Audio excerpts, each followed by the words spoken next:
মধ্যে আগে বিয়ে করার জন্য বিয়ে করতে খুবই ভয় পেতাম আমি। তো তারপর ভাবলাম যে না, একজন এসছে যেহেতু পারফেক্ট লাইফ পার্টনার, দেন ঠিক আছে, একে বিয়ে করা যাবে। তো যখন তার সঙ্গে আমার ব্রেকআপ হয়ে গেল, এখন তো প্রেম করতেও ভয় করে। এটা বলবো না যে আমি বিয়ে করবো না, হ্যাঁ আমি বিয়ে করবো, অবশ্যই বিয়ে করবো। কেন করবো না বিয়ে? কারোর জন্য কারোর জীবন কখনো থেমে থাকে? সে আমাকে ধোকা দিয়েছে, তার জন্য কি আমি সারা জীবন এরকম যোগিনী হয়ে বসে থাকবো নাকি?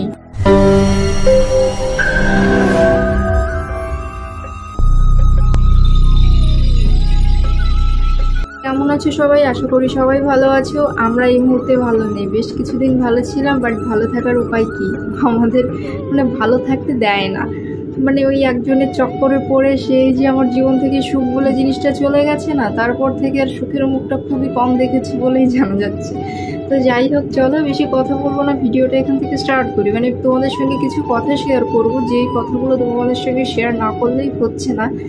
ভাবলাম যে তোমাদের কাছে হাইড করে কোনো লাভ নেই, কারণ তোমাদের কাছে সব কিছুই যখন শেয়ার করে এসছি, আমার খারাপ সময়, ভালো সময়, আমি যখন এখানে এসছি সেই সময়টাও আমি তোমাদের সঙ্গে শেয়ার করেছি।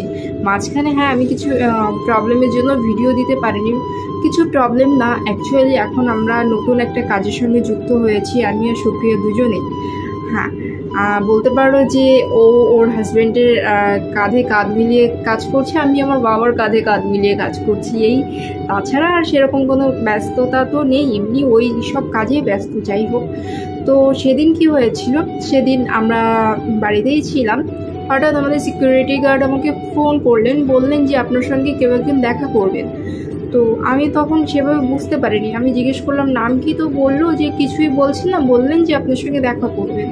তাই বললাম ঠিক আছে, তাহলে আর ঢুকতে দেবেন না, অপরিচিত কাউকে ঢুকতে দেবেন না। তো যথাসাধ্য ওনারা ওনাদের দায়িত্ব পালন করার চেষ্টা করলেন, ওনারা ওকে বের করে দিলেন। তো তারপর কি হয়, কিছুক্ষণ পরে আমি আর সুপ্রিয়া যাই মৌচাকে চা খাবার জন্য। যখন বিকাল গড়িয়ে সন্ধ্যা ভাব, তখন যে আমরা মৌচাকে চা খাওয়ার জন্য। এবার অনেকেই জানো, আমরা যেখানে থাকি আমাদের সোসাইটির সামনে একটা মৌচাক রেস্টুরেন্ট চা বানায়, আমরা ওখানে চা খেতে যাই, প্রায়ই যেতাম আগে, এখন যাই না।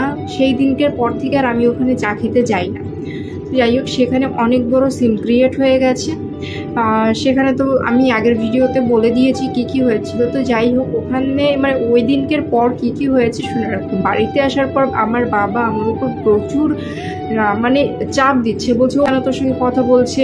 আমি বললাম দেখো, আমি জানি না, আমি ওর সঙ্গে কথা বলি না, ও যদি আমার সঙ্গে কথা বলতে আসে আমি কি করব? আর আমি তো জানতামও না যে ও এখানে আসবে। বলে ঠিক তুই ভিডিও করেছিস, ভিডিও দেখে খুঁজে বের করেছে। আমি বললাম সেখানে আমি কি করতে পারি? এবার আমি যেহেতু ইউটিউবে ভিডিও বানাই, সেখানে তো আমি কোথায় থাকছি কি না থাকছি এগুলো তো আমি শেয়ার করি। তো সে দেখে যদি চলে আসে, সেখানে আমার কি করার আছে? এবার আমি এটা বাবাকে বললাম, বলার পর বলছে যে বাবা কিন্তু ওর সঙ্গে কোনো কথাই বলেনি।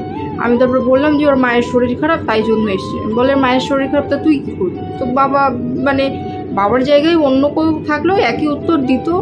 তো সেরকমই বললো আমার বাবা যে তুই কি করবি, ওর মায়ের শরীর খারাপ, তুই কি করবি? তো তোরা তো মাথা ঘামানোর কি দরকার আছে? আমি বললাম আমার কোনো মাথা ঘামানোর দরকার নেই, আমি ওর সঙ্গে কথাও বলতে চাই না, আর ওর মায়ের শরীর খারাপ কি না আমার ওসব দেখার দরকার নেই, ভালো থাকুক ব্যাস। বলে তোমারও তো ভাবতে হবে না। আমার বাবা আমাকে বললো তোমার তো ভাবতে হবে না, ঠিক আছে। যখন তোমাকে লাথি মেরে চলে গেছিলো তখন তাদের মনে ছিল না?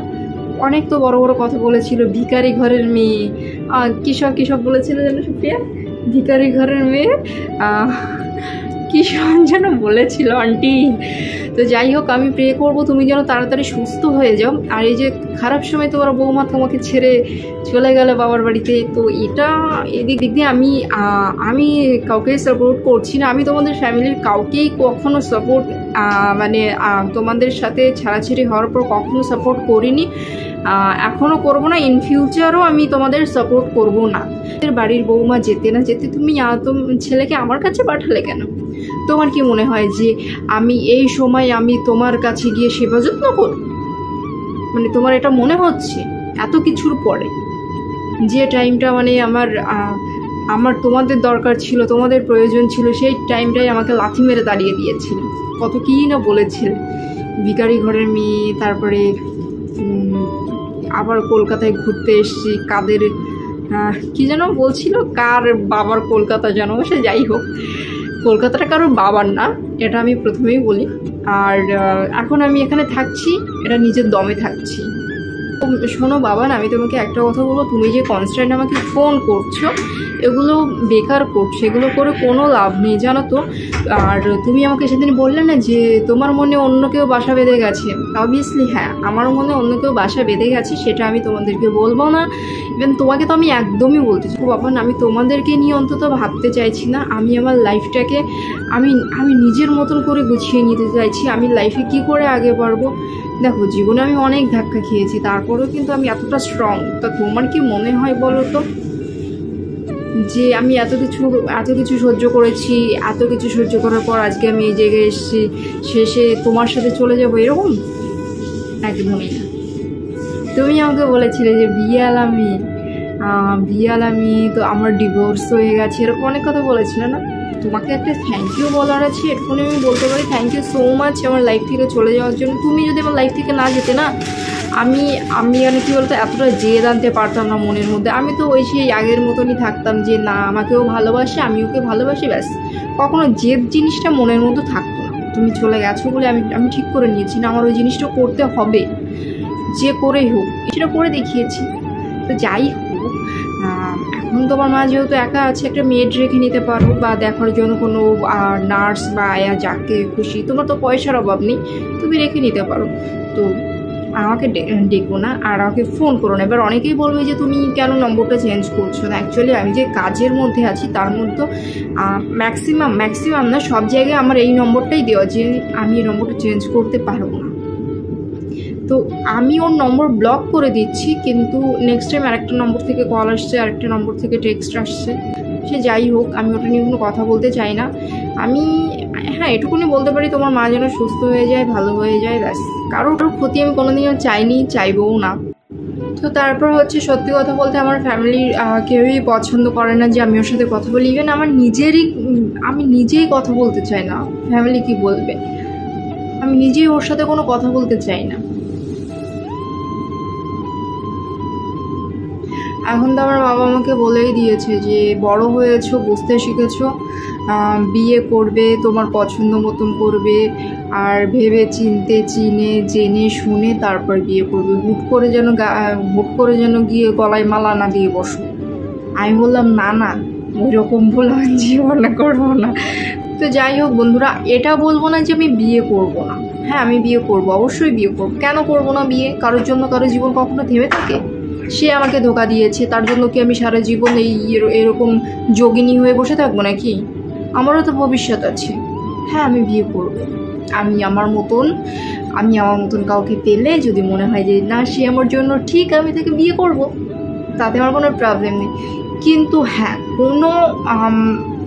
কোনো কিছুতে যদি দেখি সে আমাকে ধোকা দিচ্ছে বা আমাকে চিট করছে, তাহলে আমি নেই ওখানে। কারণ জীবনে আমি অনেক ঠকেছি, আজকে ঠকতে এই জায়গায় আমি কি বলতো, জীবনে এত কান্না করেছি আমি। আমার ওই যে 2019 সাল থেকে কান্না শুরু হয়েছে। 2019 সালের আগে থেকে কিন্তু আমি বেশ ভালো ছিলাম, দিব্যি এখান দিয়ে ওখান দিয়ে ঘুরে বেড়াতাম, বেশ সুন্দর ছিলাম। তখন তো তোমরা দেখতে আমি টিকটকে কত ভালো কত হ্যাপি লাইফ কাটাতাম। 2019-এর পর থেকে আমার জীবনটা পুরো পাল্টে গেছে, এখনও পাল্টাচ্ছে। জানি না ভবিষ্যতে আমার ভগবান আমার জন্য সুখ বলে কিছু লিখেছি, কিন্তু আমি সেটাও জানি না। কোনোদিন কারো ক্ষতি তো জেনে শুনে করিনি, অজান্তে করেছি হয়তো, তাই জন্য সেই পাপের ফল আমার ভোগ করতে হচ্ছে। তো যাই হোক বন্ধুরা, তোমরাই বলো এখন আমার কি করণীয়। আমি চাই যে বাবা আমার সুস্থ হয়ে যাক। আন্টি, আপনি সুস্থ হয়ে যান। আর আপনাকে আমি আগে অন্য নামেই ডাকতাম। যাই হোক আন্টি, আপনি সুস্থ হয়ে যান, ভালো থাকুন, আপনি আপনার সংসার নিয়ে ভালো থাকুন। হয়তো আপনাদের মধ্যে সম্পর্ক এখন ভালো নেই, এই কারণের জন্য আপনারা এখন আলাদা সেপারেশন বেছে নিয়েছেন। তো যাই হোক, এগুলো তো আপনার ছেলেই আমাকে সেদিন ওখানে বলেছিল, তাই আমি জানতে পেরেছি। তো চলো, ভিডিওটা এখানেই শেষ করছি। যদি ভালো লাগে লাইক কমেন্ট শেয়ার করে দিও। দেখা হচ্ছে পরের ভিডিওতে। Tata, bye, love you all.